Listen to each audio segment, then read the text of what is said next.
La bienheureuse pour la Révolution mondiale pacifiste à l'adresse des peuples constituants, à la mémoire de Condorcet, écrit par Jean-Paul Alonso. Lecture du chapitre 3, intitulé Doctrine, État et Fédération d'États.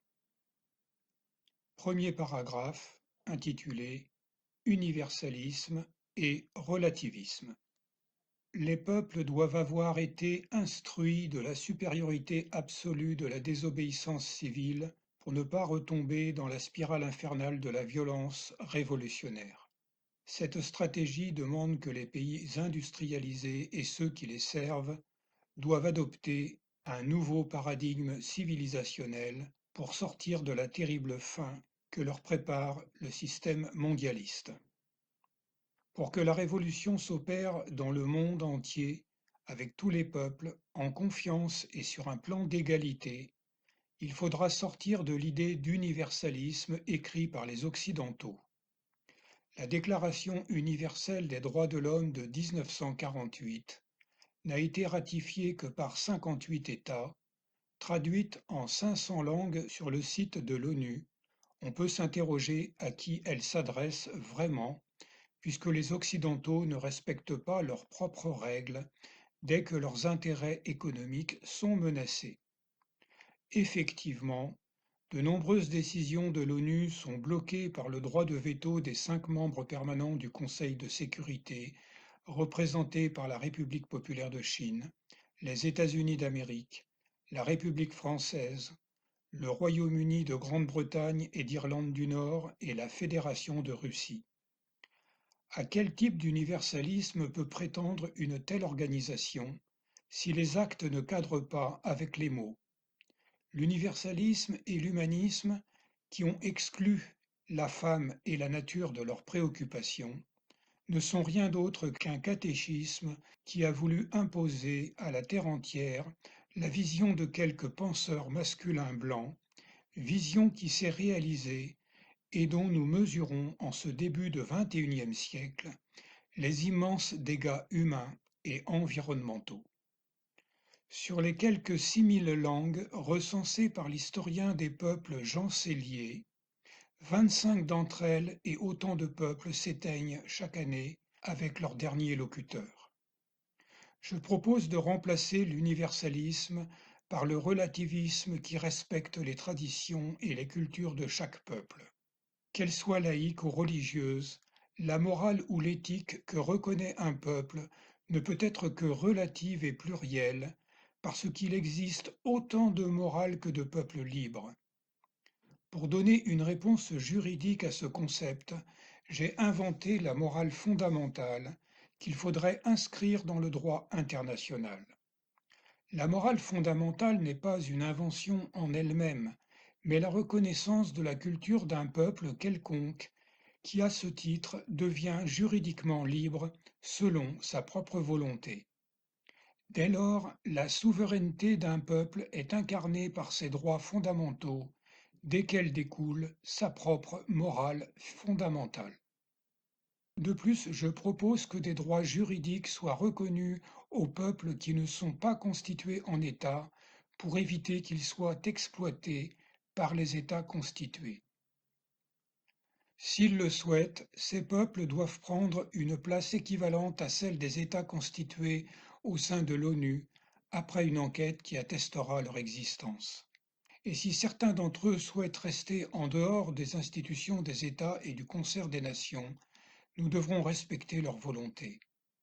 Cette reconnaissance des nations clôture le chapitre historique de la domination colonialiste et des abus effectués par les États occidentaux sur les peuples autochtones et les minorités.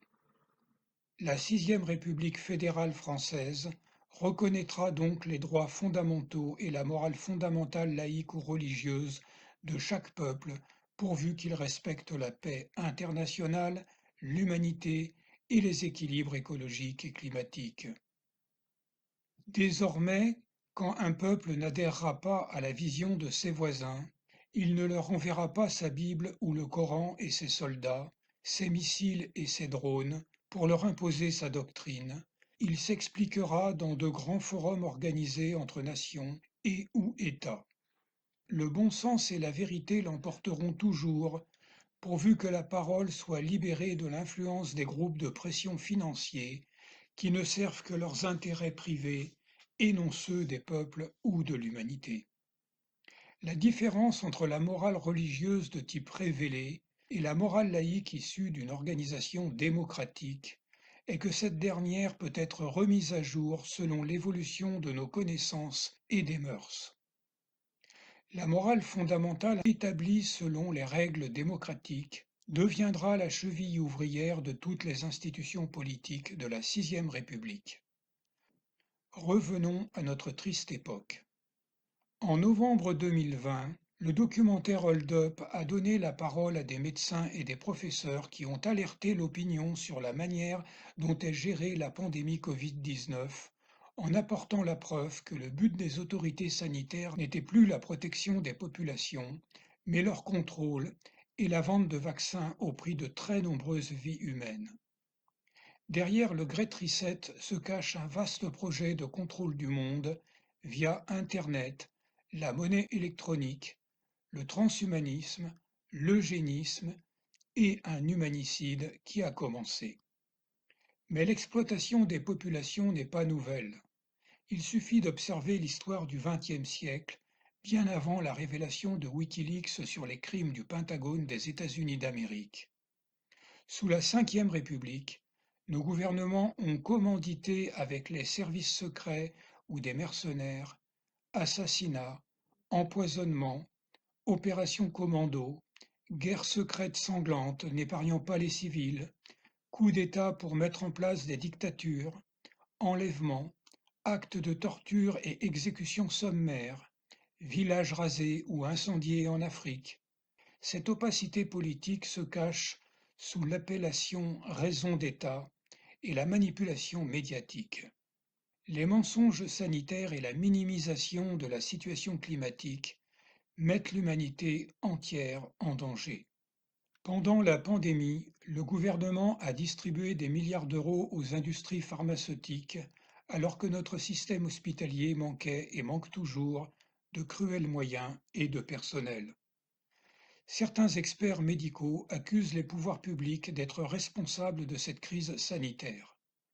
De mon côté, je pense qu'il est grand temps de cesser de détruire la biodiversité et de changer nos modèles agricoles et alimentaires pour écarter définitivement ce type de pandémie qui était annoncé par le professeur Dominique Bellepomme dans son livre Ces maladies créées par l'homme, paru en 2004. Je suis parfois très agacé par les pantomimes de nos hommes politiques et tout le baratin qui endort les peuples. Premièrement, le traité de Lisbonne est un acte scélérat qui n'a aucune valeur puisqu'il a été refusé par référendum par le peuple français sous l'appellation traité constitutionnel européen. Dans ce cadre, nos politiciens, ceux pour qui vous votez, n'ont quasiment aucun pouvoir face aux lobbies qui influencent la Commission européenne. Les eurodéputés, les seuls que vous élisez, sont vis-à-vis de l'Union européenne dans la même posture, pour faire court, que le corps législatif et le Sénat sous Napoléon Bonaparte, c'est-à-dire une chambre d'enregistrement des directives du prince. Le Parlement européen n'a pas l'initiative législative, il n'écrit pas les lois ou directives qui sont les prérogatives de la Commission, c'est-à-dire du prince. 20 000 lobbyistes s'en chargent. Certains d'entre eux sont des détachés parlementaires payés avec l'argent public.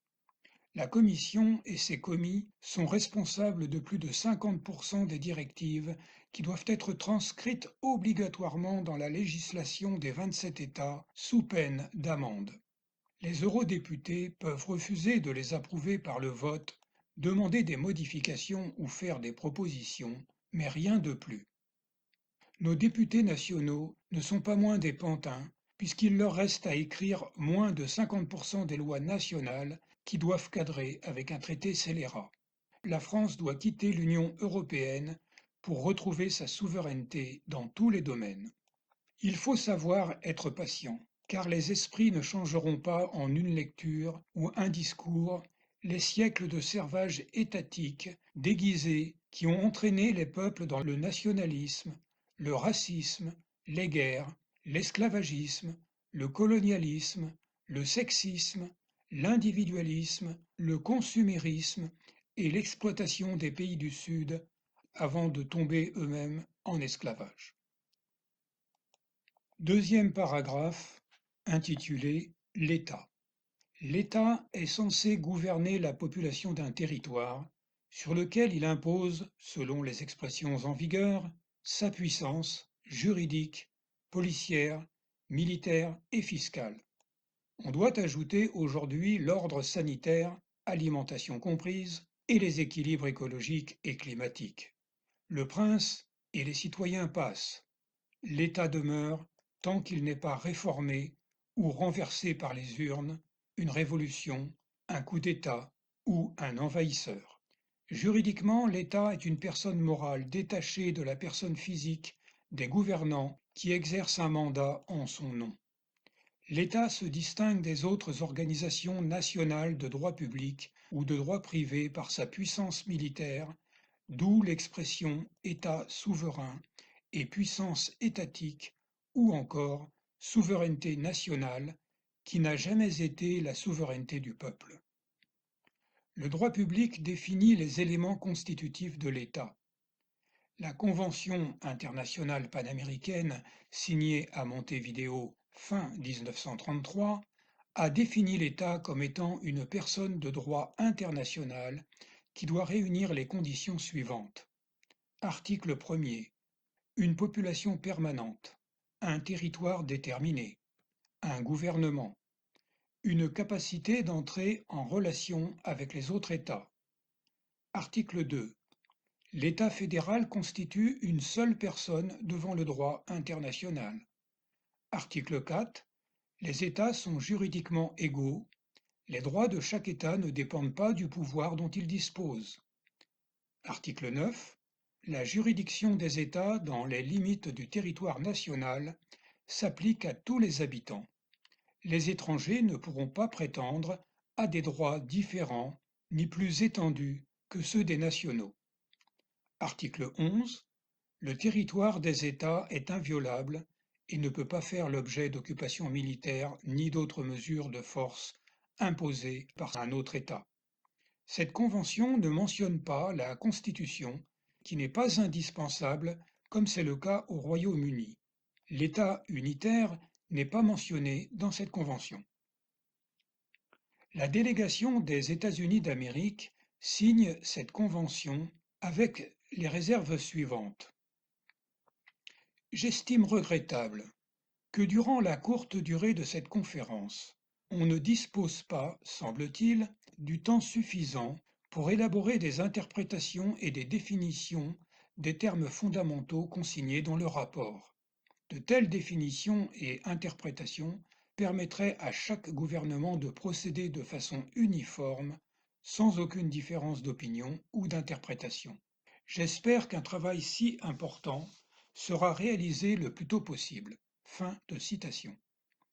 Effectivement, l'une des premières choses que doivent réaliser les peuples souverains avant de créer des États, des fédérations et de signer des accords et traités entre eux est un dictionnaire politique unique, traduit dans toutes les langues des peuples de la Terre et pas seulement des membres des Nations Unies. Les États des Nations Unies ont reconnu des droits aux êtres humains, des États constitués, mais pas aux peuples sans État, pas aux animaux et pas à l'environnement dont dépend l'humanité. N'est-ce pas un paradoxe d'avoir écrit les droits de l'homme sans reconnaître le droit de l'humanité à exister? Seront-ils capables de sauver l'humanité menacée par le réchauffement climatique? Non, car contrairement aux recommandations de la Convention de 1933, de la Charte de l'ONU de 1945 et de la Déclaration universelle des droits de l'homme de 1948, la souveraineté des États dépend majoritairement de leur puissance militaire, industrielle, économique ou financière, mais pas de leur capacité à rendre les gens heureux. Le terrorisme et les révolutions sont des émanations de toutes les injustices subies par les minorités. La conception que se font les théoriciens les plus modérés du droit constitutionnel, comme Léon Duguy, Georges Sell et François Lucher, veut que, début de citation, l'État ne soit pas obéi parce qu'il a droit à l'obéissance, mais parce qu'il y a des hommes qui gouvernent et d'autres qui sont gouvernés. Fin de citation. La relation de gouvernance à gouverner implique donc une organisation politique de type oligarchique. C'est ce type de gouvernance, majoritaire dans les pays dits développés, qui conduit l'humanité à sa perte. La définition de l'État de Donnedieu de Vabre est plus nuancée. L'État moderne est un État démocratique. Son organisation est placée sous contrôle populaire par le double jeu du mécanisme électoral et parlementaire et de la décentralisation. D'une part, l'ensemble de l'administration est subordonné à un gouvernement responsable devant une assemblée élue ou devant le peuple, et d'autre part, des organes représentatifs jouent un rôle croissant dans l'administration elle-même à ses divers degrés et dans ses multiples branches. Donnedieu de Vabre précise encore: les règles générales de solidarité sociale et de contrôle économique, établies par le législateur moderne, ne peuvent prendre toute leur valeur que si les intéressés sont capables de les comprendre, de les utiliser et d'en tirer parti. C'est à cette condition qu'elles peuvent être autre chose qu'un instrument de démagogie ou de dictature. Et encore, une politique de grandeur se fonde sur une communauté d'opinion, non sur les rêves individuels. Fin de citation. Je précise en aparté qu'au XIXe siècle, des hommes de tous les courants politiques étaient favorables à la décentralisation du pouvoir et aux libertés locales, comme Benjamin Constant, Alexis de Tocqueville, Pierre-Joseph Proudhon, Auguste Comte, René de la Tour du Pin et Louis Blanc. Marx a qualifié l'État d'instrument d'exploitation du prolétariat avec les industries et les banques. Selon lui, l'État devait dépérir de lui-même après l'obtention de la société d'abondance communiste.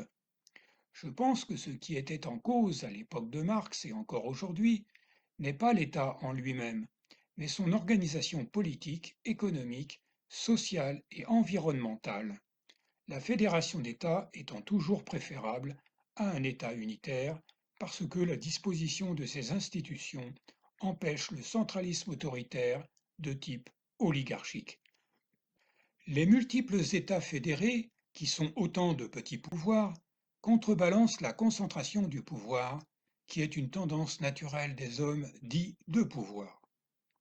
L'abus du pouvoir étatique se vérifie en Chine où, en mars 2018, à la demande du Parti communiste chinois, le Parlement a aboli la disposition constitutionnelle qui limitait la fonction présidentielle à 2 mandats de 5 ans. Cette mesure permettra au président Xi Jinping de rester chef d'État à vie. Sur les quelques 3000 députés de l'Assemblée nationale populaire, seuls 2 d'entre eux ont voté contre cette mesure et 3 se sont abstenus. La bureaucratie communiste a réalisé dans l'ex-URSS et la Chine ce que Bakounine redoutait. Et le président de la Fédération de Russie, M. Poutine, qui est soutenu par la Chine, semble vouloir refaire l'Empire russe. Troisième paragraphe, la fédération d'États. Les premières confédérations ou fédérations regroupaient plusieurs États qui ne pouvaient pas recourir à la force militaire individuellement. Leur but était de préserver la paix dans un monde où les États avaient facilement recours à des guerres ruineuses. L'abbé de Saint-Pierre, dans son manuscrit sur la paix perpétuelle, présenté par Jean-Jacques Rousseau en 1760, recommande la confédération pour prévenir les guerres particulières. Mais Rousseau ne retient pas ce régime dans Du contrat social, paru en 1762, qui aura une grande influence sur la Révolution française. De plus, dans cet ouvrage brouillon, rempli de contradictions, Rousseau envisage l'intervention d'un législateur extérieur à la cité pour écrire la Constitution et non aux citoyens ou leurs représentants. Il faut préciser que le régime fédéral préserve la paix et la prospérité internationale quand l'État fédéral n'est pas hégémonique, comme celui des États-Unis d'Amérique ou d'Allemagne. Toutes les fédérations permettent à ces États membres d'obtenir une plus grande efficacité économique et sociale en mutualisant et coopérant à l'aide d'organes communs gérés par l'État fédéral. Plusieurs fédérations font partie des États les plus importants au monde: l'Allemagne, l'Argentine, l'Australie, le Brésil, le Canada, les États-Unis d'Amérique, l'Inde, etc.